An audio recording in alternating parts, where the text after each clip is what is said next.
ನೀವಿಲ್ಲಿ ನೋಡ್ತಾ ಇರ್ಬೋದು ಸ್ನೇಹಿತರೆ, CorelDRAW 21 ಅನ್ನ ನಾನಿಲ್ಲಿ ಹೇಳ್ತಾ ಇದ್ದೀನಿ ನಿಮಗೆ. CorelDRAW ಅಲ್ಲಿ ಇದು ಬಂದು ಟೈಟಲ್ ಬಾರ್, ನಿಮಗೆಲ್ಲ ಗೊತ್ತಿರೋ ಹಾಗೆ. ಇದು ಒಂದು ಮೆನು ಬಾರ್, ಇದರಲ್ಲಿ edit menu, file menu, view, layout, object, effects, bit map, text, table, tools, windows ಮತ್ತೆ ಹೆಲ್ಪ್, ಇವೆಲ್ಲ ಮೆನುಗಳು. ಇದು ಮೆನು ಬಾರ್ ಅಂತೇಳಿ ನಾವಿಲ್ಲಿ ಕರಿತೀವಿ. ಇದನ್ನು ನಾವು ಸ್ಟ್ಯಾಂಡರ್ಡ್ ಟೂಲ್ ಬಾರ್ ಅಂತೇಳಿ ಕರಿತೀವಿ. ಇದೇನು ಕಾಣಿಸ್ತಾ ಇದೆ ನಿಮಗೆ ಟೂಲ್ಸ್ ಎಲ್ಲ, ಇದನ್ನ ನಾವು ಸ್ಟ್ಯಾಂಡರ್ಡ್ ಟೂಲ್ ಬಾರ್ ಅಂತೇಳಿ ಕರಿತೀವಿ. ನೆಕ್ಸ್ಟ್ ಇದು ಬಂದು ಪ್ರಾಪರ್ಟಿ ಬಾರ್ ಅಂತೇಳಿ ನಾವು ಇದಕ್ಕೆ ಕರಿತೀವಿ. ಇದನ್ನ ನಾವಿಲ್ಲಿ ಟೂಲ್ ಬಾಕ್ಸ್ ಅಥವಾ ಟೂಲ್ ಬಾರ್ ಅಂತಲೂ ನೀವು ಇದನ್ನ ಕರಿಬಹುದು. ನೆಕ್ಸ್ಟ್ ಇದು ಬಂದು ರೂಲರ್, ಹಾರಿಜಾಂಟಲ್ ಮತ್ತೆ ವರ್ಟಿಕಲ್. ಇದು ಬಂದು ಕಲರ್ ಪ್ಯಾಲೆಟ್, ಇದು ಸ್ಟೇಟಸ್ ಬಾರ್. ಇಷ್ಟು ನಿಮಗೆ ಟೂಲ್ ಬಾರ್ಗಳ ಬಗ್ಗೆ ಚಿಕ್ಕ ಇಂಟ್ರಡಕ್ಷನ್ ಆಯ್ತು. ನೆಕ್ಸ್ಟ್ ನಾವು CorelDRAW ಓಪನ್ ಮಾಡಿದ ನಂತರ ಈ ರೀತಿ ನಿಮಗೆ CorelDRAW ಕಾಣಿಸುತ್ತೆ.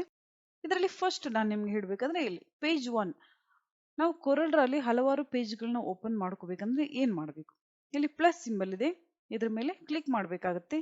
ಪೇಜ್ 2, ಪೇಜ್ 3, 4 ಈ ರೀತಿ ನಮಗೆ ಎಷ್ಟು ಪೇಜ್ಗಳು ಬೇಕಾದ್ರೂ ಸಹ ಇಲ್ಲಿ ನಾವು ಕ್ರಿಯೇಟ್ ಮಾಡ್ಕೋಬಹುದು. ನಂತರ ಪೇಜ್ಗಳಿಗೆ ನಾವು ನೇಮ್ ಅನ್ನು ಕೊಡಬೇಕು. ನಾವು ಒಂದು CorelDRAW ಡಾಕ್ಯುಮೆಂಟ್ ಅಲ್ಲಿ 10 ಪೇಜ್ಗಳನ್ನ ಕ್ರಿಯೇಟ್ ಮಾಡಿದ್ರೆ ಪ್ರತಿ ಪೇಜ್ ಅಲ್ಲಿ ಏನನ್ನ ನಾವು ಸೇವ್ ಮಾಡಿರ್ತೀವಿ, ಯಾವ ಡಾಕ್ಯುಮೆಂಟ್ ಅನ್ನ ರೆಡಿ ಮಾಡ್ತೀವಿ, ಒಂದು ಪೇಜ್ ಅಲ್ಲಿ ನಾವು ಏನನ್ನ ರೆಡಿ ಮಾಡಿರ್ತೀವಿ ಆ ಪೇಜ್ ಅನ್ನ ನಾವು ಈ ಪೇಜ್ ಅಲ್ಲಿ ವೆಡ್ಡಿಂಗ್ ಕಾರ್ಡ್ ಇರ್ಬೋದು, ಈ ಪೇಜ್ ಅಲ್ಲಿ ಮ್ಯಾಗಝಿನ್ ಇರ್ಬೋದು, ಪಾಂಪ್ಲೆಟ್ಸ್ ಇರ್ಬೋದು, ಬ್ಯಾನರ್ ಇರ್ಬೋದು, ಈ ರೀತಿ ನಾವು ಒಂದೊಂದು ನೇಮ್ಗಳನ್ನ ಕೊಡಬೇಕಾಗುತ್ತೆ. ಆ ನೇಮ್ ಅನ್ನ ಯಾವ ರೀತಿ ಮಾಡಬೇಕು, ಆ ನೇಮ್ ಅನ್ನ ಯಾವ ರೀತಿ ಟೈಪ್ ಮಾಡಬೇಕು, ಇಲ್ಲಿ ಪೇಜ್ಗೆ ರೀನೇಮ್ ಯಾವ ರೀತಿ ಮಾಡ್ಬೇಕಂದ್ರೆ ಇಲ್ಲಿ ನೀವು ಕ್ಲಿಕ್ ಮಾಡಬೇಕಾಗುತ್ತೆ. ಇಲ್ಲಿ ನೋಡ್ಬೋದು rename page, insert page after, insert page before, duplicate page R delete page.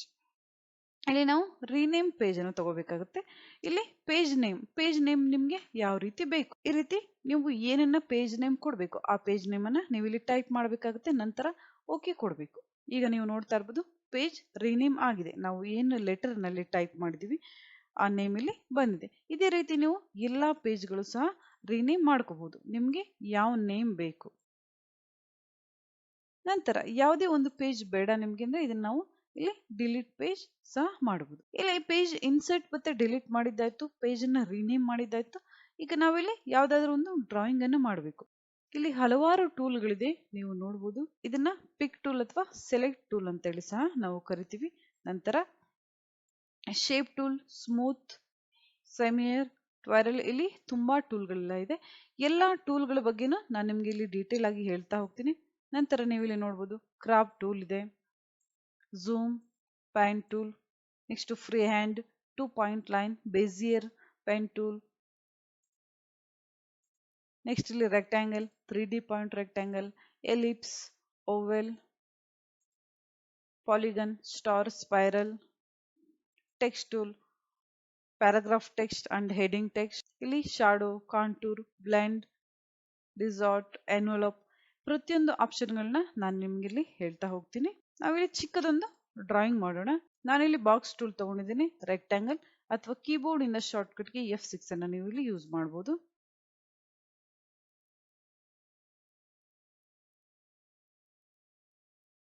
ಇಲ್ಲಿ ನಮ್ಗೀಗ ಕಲರ್ ಫಿಲ್ ಮಾಡಬೇಕು. ಕಲರ್ ಫಿಲ್ ಮಾಡ್ಬೇಕಂದ್ರೆ ಇಲ್ಲಿ ಕಲರ್ ಇದೆ, ಯಾವ ಕಲರ್ನ ಫಿಲ್ ಮಾಡಬೇಕು ನೀವು ಅದ್ರ ಮೇಲೆ ಲೆಫ್ಟ್ ಕ್ಲಿಕ್ ಮಾಡಬೇಕು.